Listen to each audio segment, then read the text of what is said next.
Hello दोस्तों, नमस्कार। मैं राकेश कुमार, बायोलॉजी लेक्चरर, स्वागत करता हूं आपका आपके सबसे पसंदीदा और लोकप्रिय education channel R K. Biology classes Sikar में। तो देखिए दोस्तों, आज अपन चर्चा करने वाले हैं अपने बायोलॉजी का एक मुख्य जो टॉपिक है रिप्रोडक्शन इन प्लांट, उसके ऊपर अपन चर्चा कर रहे हैं। जैसा कि स्क्रीन पर आपको दिख भी रहा है कि 100 मोस्ट क्वेश्चन मैं आज आपको क्लियर यहाँ पर करवाऊँगा। तो देखिए, वीडियो को शुरू करते हैं। तो आज का जो फर्स्ट क्वेश्चन अपने वह देखिए, बीजांडासन से एक बेलनाकार वृत्त द्वारा जुड़ा हुआ रहता है जो कहलाता है। तो बीजांडासन से एक बेलनाकार वृत्त के द्वारा जुड़ा रहता है जो कहलाता है। ऑप्शन बीजांड वृत्त, पर्ण वृत्त, पुष्प वृत्त या बीजांडासन। तो यह क्या कहलाता है? बिल्कुल इसे कहते हैं बीजांड वृत्त के नाम से जानते हैं। फर्स्ट ऑप्शन राइट होगा। आगे देखिए फिर सेकंड नंबर का जो क्वेश्चन अपना, निषेचन के बिना फल का विकास क्या कहलाता है? बहुभ्रूणता, अनिषेक फलन, अनिषेक जनन या अपस्थानिक भ्रूणता। तो इसे क्या कहते हैं दोस्तों? अनिषेक फलन के नाम से जानते हैं। अगला देखिए फिर थर्ड नंबर का जो क्वेश्चन है,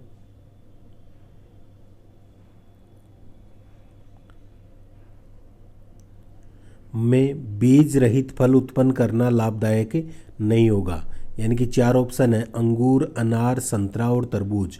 इनमें से बीज रहित फल उत्पन्न करना लाभदायक नहीं होगा।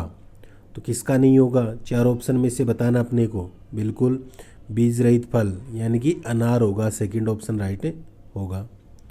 अगला देखिए चौथा ऑप्शन, बहुत से आवर्त बीजियों में पुष्प के परागकोश के टेपिटल केंद्रक होते हैं। तो ये कैसे होते हैं? प्रमुखतया एन्यूप्लॉइड, प्रमुखतया बहुगुणित, प्रमुखतया अगुणित या कोई नहीं।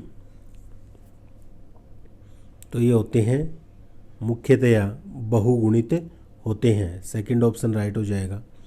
अगला देखिए 5 नंबर, प्रति बीजांडों में बीजांड द्वार होता है। जो प्रति बीजांड होते हैं उनमें बीजांड द्वार कैसा होता है? बीजांड वृत्त के एक ओर होता है, बीजांड वृत्त से सीधी रेखा पर होता है, बीजांड वृत्त से समकोण पर होता है या बीजांड वृत्त से 45 डिग्री पर होता है। तो ये होता है जो बीजांड वृत्त के एक ओर स्थित होता है। अगला देखिए 6 नंबर का जो क्वेश्चन है, सूक्ष्म प्रवर्धन है। तो सूक्ष्म प्रवर्धन किसे कहते हैं हम? कि एक संवर्धित कोशिका से नए पादप प्राप्त करने की जो टेक्निक होती है ना, उसे ही हम क्या कहते हैं? सूक्ष्म प्रवर्धन के नाम से जानते हैं। क्वेश्चन 7 देखिए, गेहूं के 100 दाने बनाने हेतु कितने अर्धसूत्री विभाजन आवश्यक होते हैं? इंपॉर्टेंट क्वेश्चन है।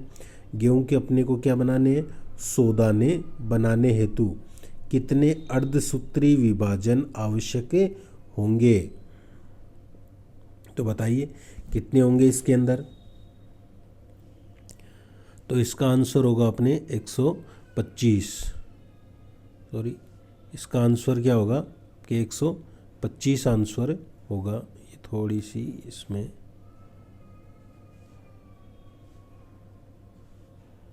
साइज थोड़ी सही कर लेता हूँ, पेन की साइज में मिस्टेक है। तो सातवें का आंसर 125 हो जाएगा।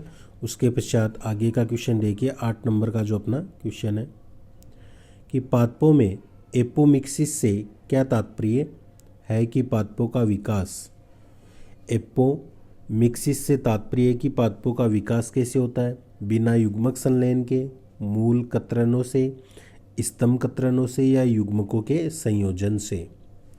तो इसका मतलब होता है एपोमिक्सिस से तात्पर्य क्या होता है? बिना युग्मक संलयन के। ए ऑप्शन राइट होगा। 9 नंबर देखिए, आवर्त बीजियों का बीजांड तकनीकी रूप से तुल्य होता है। तो आवर्त बीजी जो होते हैं ना, उनका बीजांड जो होता है वह तकनीकी रूप से प्रमाणतः एक गुरु बीजाणुदानी के तुल्य होता है। सेकंड ऑप्शन राइट होगा। अगला देखिए 10 नंबर का जो अपना क्वेश्चन है, निम्न में से किसमें भ्रूण का अंकुरण सामान्यतया उस वक्त पाया जाता है जब फल पादप के साथ जुड़ा हुआ रहता है? तो उसका आंसर होगा मैंग्रोव पादपों में। 11 क्लियोप्टाइल है एक। क्लियोप्टाइल क्या होता है? तो ये प्रांकुर चोले होता है। थर्ड ऑप्शन राइट होगा।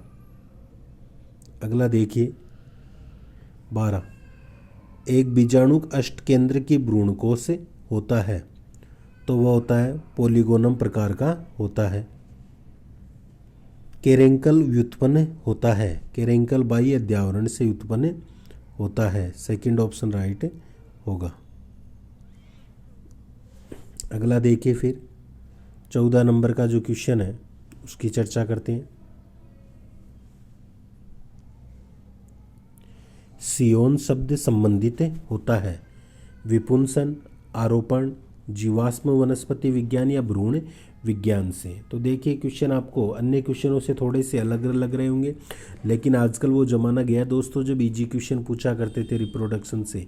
आजकल रिप्रोडक्शन में मेनली जो एम्ब्रियोलॉजी पार्ट होते हैं भ्रूणिकी वाले, उनसे क्वेश्चन ज़्यादा पुटअप होते हैं, तो उसी से रिलेटेड मैंने आपको यहाँ पर क्वेश्चन दिए हैं।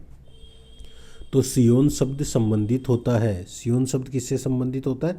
आरोपण से होता है भाई। सेकंड ऑप्शन राइट होगा। नेक्स्ट, निम्नलिखित में से कौन से पादप में निषेचन में जल आवश्यक नहीं होता है? तो option first Funaria hygrometrica, Vallisneria, Pisum sativum या फर्न। तो इसका सही आंसर क्या होगा? जल की आवश्यकता किस में नहीं होती है? तो वह पाइसम सेटाइवम, क्योंकि पाइसम सेटाइवम क्या है? मटर का प्लांट होता है, इसमें जल की आवश्यकता नहीं होती है। अगला देखिए फिर 16 नंबर का जो अपना क्वेश्चन है, स्तंभ कतरन सामान्यतः के प्रवर्धन में उपयोग ली जाती है? गन्ना, ब्रायोफिलम, आम या कपास। तो ये काम में ली जाती है गन्ना। ए ऑप्शन जो होगा वह राइट होगा। 17 नंबर देखिए, यूबिस काय संबंधित होती है? किसके विकास से संबंधित है? भ्रूणपोष, भ्रूण, परागकण या भ्रूणकोष। तो यूबिस बॉडीज या यूबिस काय किससे संबंधित मानी जाती है? तो वह परागकण से संबंधित होती है। थर्ड ऑप्शन राइट होगा। 18 नंबर देखिए, बीज विकसित होता है बीजांड से, अंडाशय से, भ्रूण से या मूल से। तो बीज किससे विकसित होता है? बीजांड से विकसित होता है। फर्स्ट ऑप्शन राइट होगा। 19 नंबर देखिए, एरिका नट का खाने योग्य भाग कौन सा होता है? बीजपत्र, अंतःफल भित्ति, मध्यफल भित्ति या भ्रूण पोष। तो एरिका जो नट होता है उसका खाने योग्य भाग भ्रूण पोष से होता है। चौथा ऑप्शन इसमें राइट हो जाएगा। अगला क्वेश्चन देखिए फिर 20 नंबर का, बहुभ्रूणता का सर्वोत्तम उदाहरण है साइकस, कोकोस, सिट्रस या कैप्सिकम। तो बताइए। बिल्कुल, जो सिट्रस फल होते हैं ना, फ्रूट वगैरह, वह पर मानते हैं बहुभ्रूणता का सर्वोत्तम उदाहरण माना जाता है। नींबू, नारंगी, संतरा वगैरह जिसमें बहुत सारे बीज होते हैं। 21 नंबर देखिए, मटर तथा चने के बीज है। मटर और चने के जो बीज होते हैं वह सामान्य तौर पर अपन देखें तो कैसे होते हैं? तो वह अधोभूमिक और अभ्रूणपोषी की माने जाते हैं। चौथा ऑप्शन जो होगा ना वह इसमें राइट होगा। अगला देखिए फिर 21 नंबर का जो अपना क्वेश्चन है उसकी चर्चा कर लेते हैं। मटर तथा चने के जो बीज, तो अभी बताया था अधोभूमिक या अभ्रूणपोषी होते हैं। अगला 22 नंबर देखिए फिर, एक बीजाणु मातृ कोशिका से 4 से अधिक बीजाणुओं की प्राप्ति क्या कहलाती है? तो बीजाणु मातृ कोशिका से 4 से अधिक बीजाणुओं की प्राप्ति करनी है तो वह क्या कहलाती है दोस्तों? तो वह कहलाती है बहुबीजाणुता कहलाती है। चौथा ऑप्शन राइट होगा। 23 नंबर क्वेश्चन, एक बीजांड में अर्धसूत्री विभाजन पाया जाता है। तो अर्धसूत्री विभाजन जो पाया जाता है, ऑप्शन गुरु बीजाणु में, प्रप्रसु कोशिका में, बीजांडकाय में या गुरु बीजाणु मातृ कोशिका में। तो जो चौथा ऑप्शन है ना वही इसका राइट होगा। अगला देखिए 24 नंबर का जो अपना क्वेश्चन है, पराग मातृ कोशिका में अर्धसूत्री विभाजन के पश्चात कोशिका द्रव्य में विभाजन क्या कहलाते हैं? साइटोमिक्सिस, उभय मिश्रण, असंजनन या कोशिका द्रव्य विभाजन। तो यह क्या कहलाते हैं? बिल्कुल, इन्हें कोशिका द्रव्य विभाजन के नाम से जानते हैं। जो चौथा ऑप्शन होगा ना, वह इसके अंदर क्या होगा, राइट होगा। इन्हें विभाजन के नाम से जानते हैं, कोशिका द्रव्य विभाजन। 25 नंबर देखिए, एक लघु बीजाणु मातृ कोशिका बनाती है। तो लघु बीजाणु जो मातृ कोशिका बनाती है, क्या बनाती है, परागकण बनाती है या परागकण का निर्माण करती है। थर्ड ऑप्शन इसमें राइट होगा। आगे देखिए 26 नंबर का क्वेश्चन, परागकोश सामान्यतः बना होता है। तो 3 बीजाणुदानी, 2 बीजाणुदानी, केवल 1 बीजाणुदानी है, 4 बीजाणुदानी। तो परागकोश किससे निर्मित होता है, किससे बना हुआ होता है, तो इसमें अपन देखते हैं 4 बीजाणुदानी ऑप्शन सही होगा, चौथा ऑप्शन राइट होगा। अगला क्वेश्चन देखिए फिर अपने 27 नंबर का जो क्वेश्चन है उस पर चर्चा करते हैं अपन। ये देखिए, एरिल खाने योग्य भाग, एरिल का खाने योग्य भाग कौन सा होता है, या एरिल खाने योग्य भाग है। एरिल अपन कौन से फ्रूट के भाग को बोलते हैं, केला, लीची, आम या सेब, बताइए। बिल्कुल, लीची का जो खाने योग्य जो भाग होता है ना, उसे हम क्या बोलते हैं, एरिल के नाम से जानते हैं। 28 नंबर देखिए, लैंगिक जनन में होता है पुनर्योगजन, बहुगुणिता, असंजनन या अनिषेक जनन। तो क्या होता है, इसमें होता है पुनर्योजन होता है, फर्स्ट ऑप्शन राइट होगा। 29 देखिए, तंबाकू के पादप में 50 युग्मनज बनाने हेतु कम से कम अर्धसूत्री विभाजन कितने होंगे। तो कम से कम अर्धसूत्री विभाजन कितने होंगे, 63, सेकंड ऑप्शन राइट होगा। अगला देखिए फिर 30 नंबर का जो अपना क्वेश्चन है। आशा करता हूँ क्वेश्चन पसंद आ रहे होंगे, तो वीडियो को एक लाइक कर दीजिए और शेयर कर दो तो और भी अच्छी बात है, सोने पर सुहागा हो जाए। तो देखिए, कपास के तंतु अतिवृद्धि होते हैं पट से, टेस्टा से, बीजांडवृंत से या फल भित्ति से।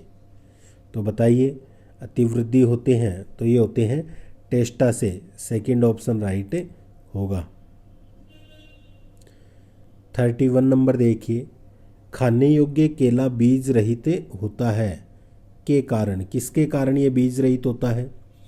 केला बीज रहित होने का मुख्य कारण क्या माना जाता है, इसमें प्राकृतिक रूप से अनिषेक फलन की क्रिया होती है। तो ये फर्स्ट ऑप्शन राइट होगा। ये इंपॉर्टेंट क्वेश्चन है भाई, जरूर याद रखना। अनिषेक फलन का उदाहरण माना जाता है केला। अगला देखिए 32, दोहरा निषेचन नवाश्चिन द्वारा सर्वप्रथम खोजा गया था। तो ये देखिए, सबसे पहले तो मैं आपको बताना चाहूँगा कि आज जो सुबह मैंने चैनल की कम्युनिटी में क्वेश्चन डाला है वह दोहरे निषेचन से संबंधित ही है। तो उसी से संबंधित एक क्वेश्चन यहाँ पर और है, तो उन क्वेश्चनों को भी आप ज़रूर देख लिया कीजिए, क्योंकि सारे इंपॉर्टेंट क्वेश्चन ही डालता हूँ मैं वहाँ पर। तो देखिए, दोहरा निषेचन नवाश्चिन द्वारा सर्वप्रथम खोजा गया था लीलियम तथा फर्टिलेरिया में, आम तथा गन्ना में, पपीता तथा मटर में या ब्रेसिका तथा चांदनी में। तो ये खोजा गया था लीलियम तथा फर्टिलेरिया में, लीलियम में हुई थी खोज।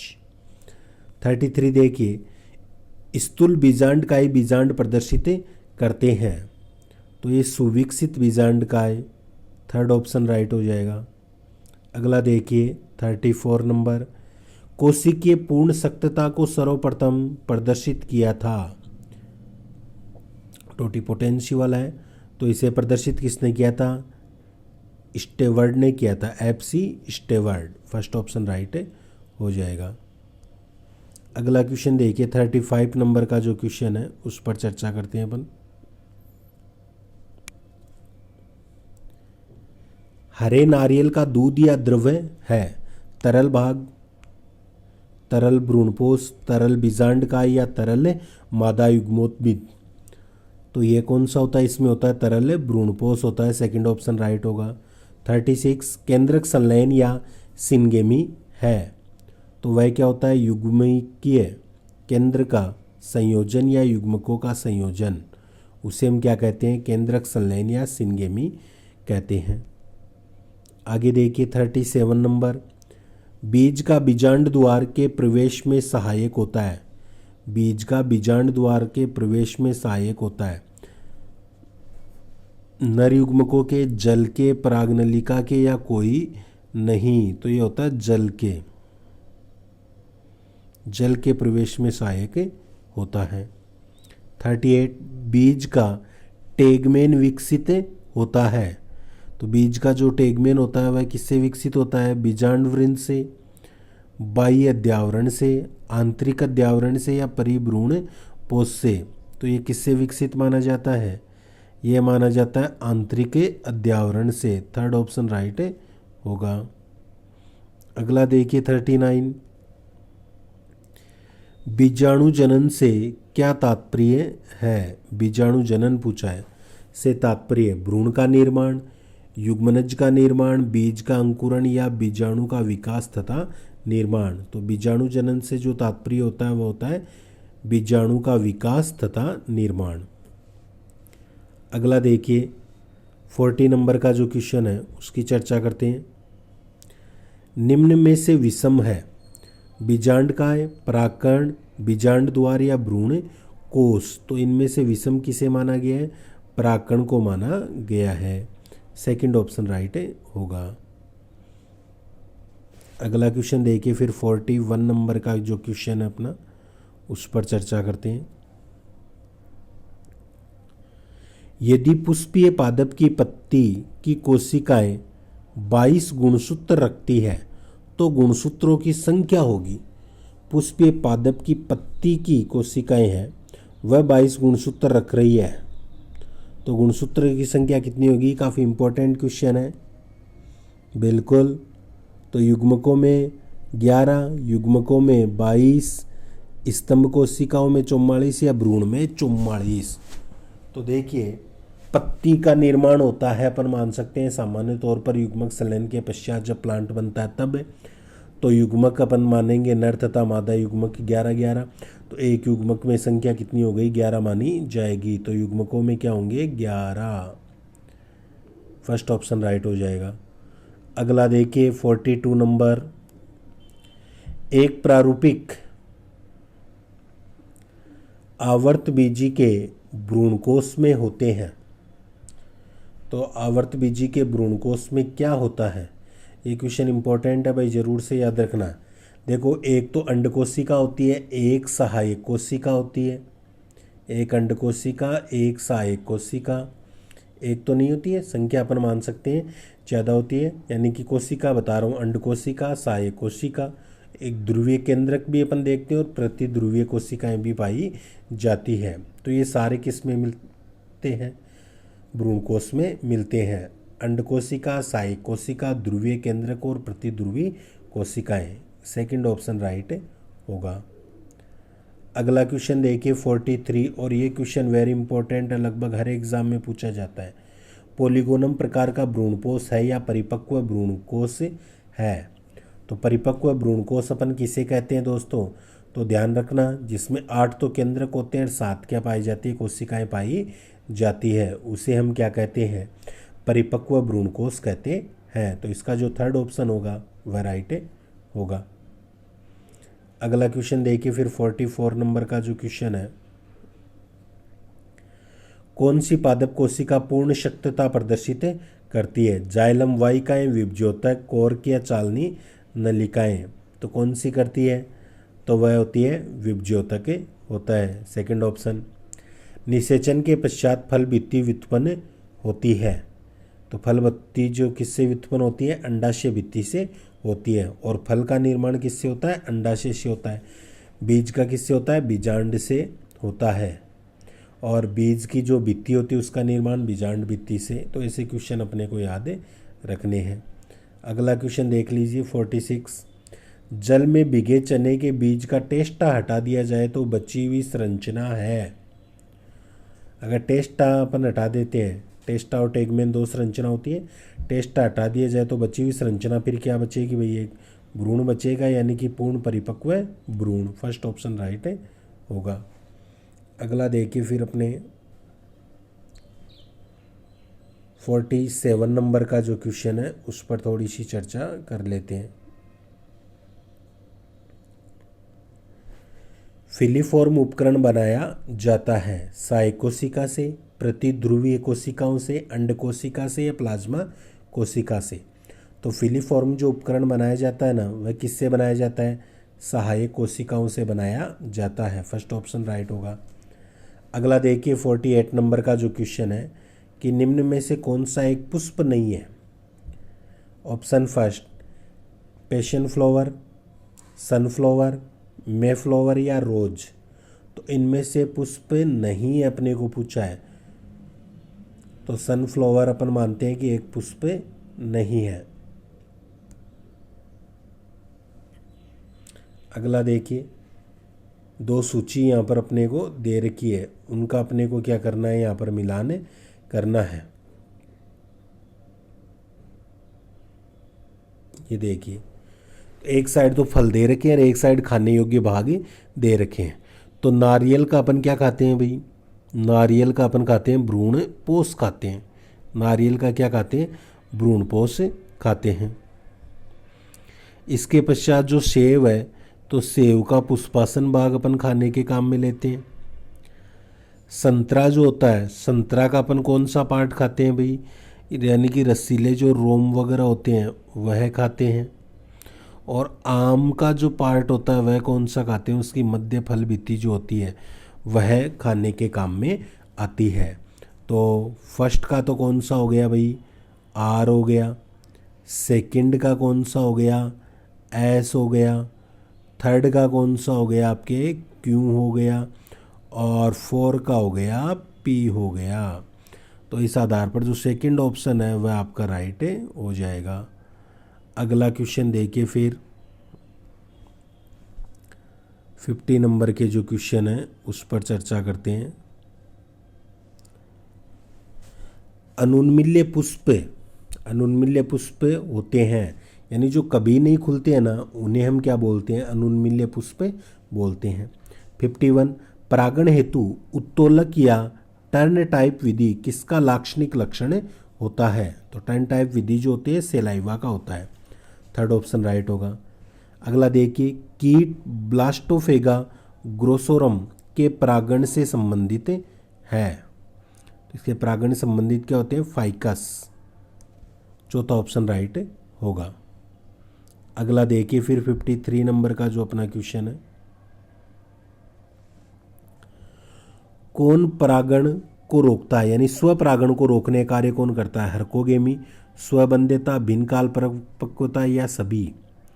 तो इनमें हर्कोगेमी भी रोकता है, स्वबंध्यता भी रोकती है और भिन्नकाल परिपक्वता भी रोकती है।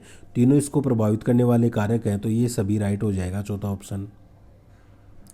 अगला देखिए 54 परागण एक लाक्षणिक लक्षण है कवकों का, ब्रायोफाइट का, टेरिडोफाइट का या आवर्त बीजियों का। तो परागण किसका लक्षण माना गया है? आवर्त बीजियों का माना गया है, चौथा ऑप्शन राइट हो जाएगा। अगला देखिए फिर 55 अंजीर में परागण होता है जल द्वारा, वायु द्वारा, स्वपरागण या कीटों द्वारा। तो अंजीर में जो परागण की क्रिया होती है ना, वो होती है मुख्य रूप से अपन देखें तो कीटों के द्वारा। तो इसका सही आंसर हो जाएगा 4। आगे देखिए 56 नंबर का जो अपना क्वेश्चन है, एक आवर्त बीजी की पराग नलिका में इसके भ्रूणकोश में प्रवेश के समय नर युग्मकों की संख्या कितनी होती है? नॉर्मल सा क्वेश्चन है, तो वह कितनी होती है? नर युग्मक 2 प्रवेश करते हैं। आवर्त बीजियों में सिंगेमी को किसने खोजा था? सिंगेमी को खोजने का श्रेय किसे जाता है? स्ट्रोसबर्गर को जाता है। थर्ड ऑप्शन राइट हो जाएगा। अगला देखिए 58 कौन सा एक निषेचन के लिए आवश्यक अंग होता है? तो निषेचन के लिए आवश्यक अंग तो कौन सा होगा इनमें से? देखिए, हरे बाह्य दल, चमकदार दलपुंज, रसीले फल या परिपक्व बीजांड। तो बीजांड ही होगा भाई, सेकंड ऑप्शन राइट हो जाएगा। अगला देखिए फिर 59 नंबर के जो क्वेश्चन है उस पर चर्चा करते हैं। निम्न में से किसमें वसा उच्च मात्रा में उपस्थित होती है? नारियल, मटर भ्रूण, चने का भ्रूण या कोई नहीं। तो इसका सही आंसर क्या होगा अपने नारियल होगा, फर्स्ट ऑप्शन। वसा उच्च मात्रा में अपन मानते हैं कि इसके अंदर उपस्थित मानी जाती है। 60 नंबर का जो अपना क्वेश्चन है वह देखिए, भ्रूणपोष का अनियमित प्रारूप कहलाता है। परिभ्रूणपोष, स्थूल बीजांडकाय, चर्विताभ या कल्मिनेट। तो ये क्या कहलाता है, ये चर्विताभ कहलाता है, थर्ड ऑप्शन राइट होगा।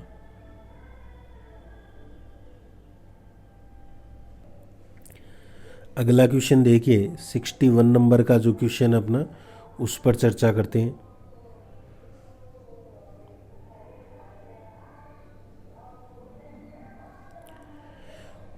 पराकण के निर्माण के दौरान इसकी बाह्य चोल के पदार्थ से व्युत्पन्न होती है।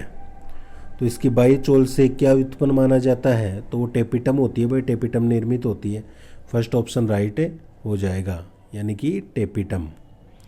62, परागनलिका को सबसे पहले किसने देखा था? तो परागनलिका को सबसे पहले देखा था अमीसी ने, जो एक इटालियन गणितज्ञ अपन इसे मानते हैं। अमीसी के द्वारा इसे देखा गया था, ये बात अपने को याद रखनी है। आगे देखिए फिर 63 नंबर का जो क्वेश्चन है, आवर्त बीजियों में नर युग्मक होते हैं, द्विकशाभिकीय, बहुकशाभिकीय, चल या अचल। तो आवर्त बीजियों में जो नर युग्मक होते हैं वे कैसे होते हैं, वे होते हैं अचल होते हैं। 64, सामान्य प्रकार के द्विबीजपत्री भ्रूण के विकास का अध्ययन किया गया था, सिप्रस में, केलोट्रोपिस में, कैप्सेला में या सेगिटेरिया में। तो यह किया गया था मुख्य रूप से अपन देखें तो कैप्सेला में, थर्ड ऑप्शन राइट होगा। अगला देखिए फिर 65 नंबर का जो क्वेश्चन है उस पर चर्चा करते हैं। संयुक्त परागकण उपस्थित होते हैं। तो संयुक्त परागकण किसकी विशेषता होती है, यह ड्रोसेरा में भी होते हैं, जनकस में भी होते हैं, क्रिप्टोस्टेजिया में भी होते हैं, यानी कि उपरोक्त सभी हो जाएगा, चौथा ऑप्शन। अगला देखिए 66, प्रकृति में टेपिटल कोशिकाएं होती है। तो टेपिटल जो सेल्स होती है वह कैसी होती है, ग्रंथिल और स्त्रावी दोनों होती है, तो थर्ड ऑप्शन राइट हो जाएगा। आगे देखिए 67 नंबर, बहुनलिकीय परागकण उपस्थित होते हैं, कुकुरबिटेसी, मालवेसी, दोनों में या किसी में नहीं। तो बहुनलिकीय परागकण कौन से कुल की विशेषता मानी जाती है, तो ये कुकुरबिटेसी और मालवेसी दोनों की विशेषता है। अगला, परागकण का अध्ययन क्या कहलाता है? तो परागकणों का जो अध्ययन होता है उसे हम क्या कहते हैं, पेलेनोलॉजी कहते हैं, थर्ड ऑप्शन राइट होगा। अगला देखिए 69 नंबर का जो क्वेश्चन है, द्विबीजपत्रियों में सामान्य प्रकार का पराग चतुष्क होता है। तो वह होता है चतुष्फलकीय होता है, थर्ड ऑप्शन राइट होगा। बीजपत्र के बीज में अनुपस्थित होते हैं। तो बीज में क्या अनुपस्थित होते हैं, कसकुटा अनुपस्थित होते हैं। आगे देखिए 71, पादप उत्तकों में अनियंत्रित, अरोगजनक, असामान्य वृद्धि जिसमें अनियंत्रित कोशिका विभाजन शामिल होता है क्या कहलाती है? तो वह केलस कहलाती है। 72, पुष्पों का अध्ययन क्या कहलाता है भाई? तो पुष्पों का जो अध्ययन होता है उसे हम क्या कहते हैं, एंथोलॉजी कहते हैं। आगे देखिए फिर 73 नंबर का अपना जो क्वेश्चन है उस पर चर्चा करते हैं। क्लोन एक व्यक्तिवृत्तीय समूह है जो प्राप्त किया जाता है संकरण से, कायिक प्रवर्धन से, परपरागण से या स्वपरागण से। तो यह किससे प्राप्त किया जाता है, यह कायिक प्रवर्धन से प्राप्त किया जाता है। 74, निम्न में से कौन से बीज में अध्यावरण मांसल होता है? तो अध्यावरण जो मांसल होता है ना दोस्तों, वह अनार में पाया जाता है, ध्यान रखना। 75, सेब तथा आम में कायिक प्रवर्धन की निम्न में से कौन सी विधि सामान्य होती है? तो इनमें सामान्य विधि आरोपण की होती है। अगला देखिए 76 नंबर का जो क्वेश्चन है, अगेव में कायिक प्रजनन होता है। तो अगेव में जो कायिक प्रजनन होता है वह पत्र प्रकलिकाओं के द्वारा होता है। सेकंड ऑप्शन राइट होगा। 77 पुंकेसर के पराकोष में परागकणों का विकास तथा निर्माण क्या कहलाता है? तो वह लघु बीजाणु जनन कहलाता है। आगे देखिए 78 नंबर, ट्रांसलेटर विधि पाई जाती है। तो ट्रांसलेटर जो विधि होती है वह किस में पाई जाती है? केलोट्रोपिस में पाई जाती है। 79 मक्का का प्रोटीन युक्त भ्रूणपोष क्या कहलाता है?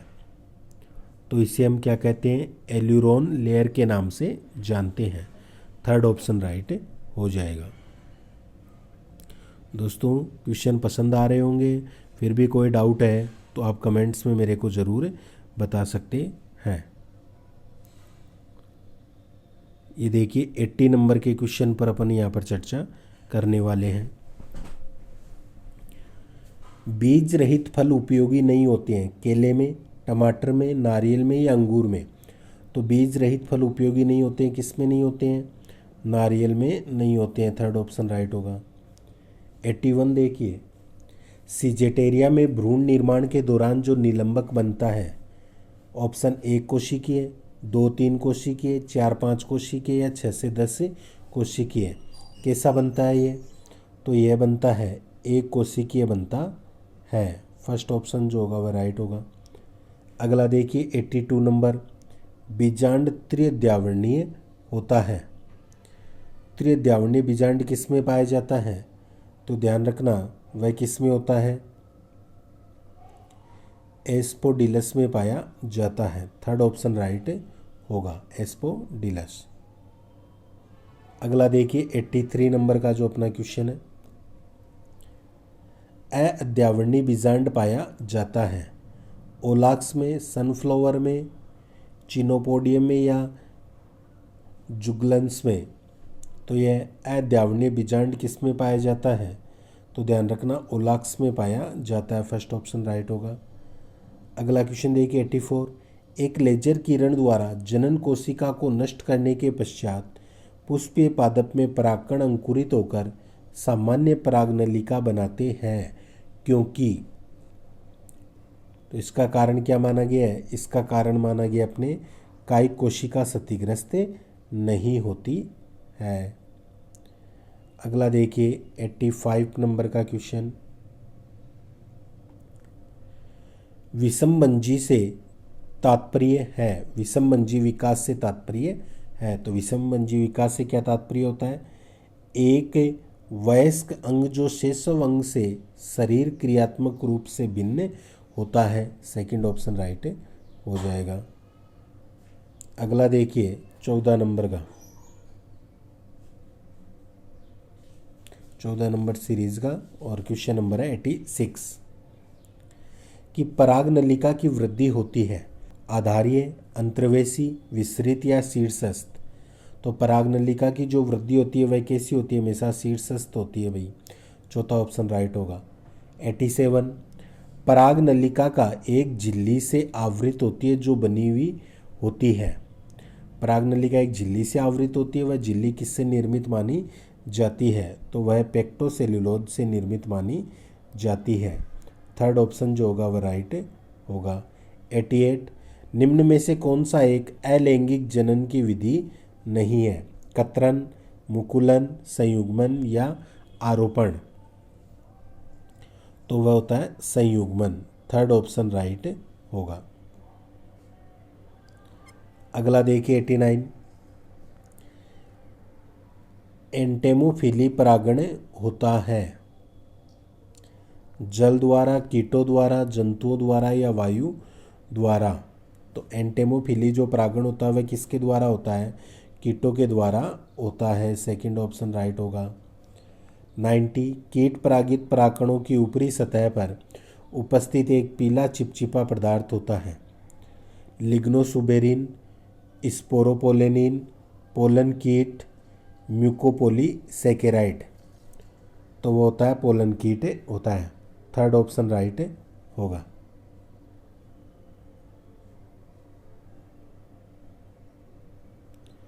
चींटियों द्वारा परागण कहलाता है?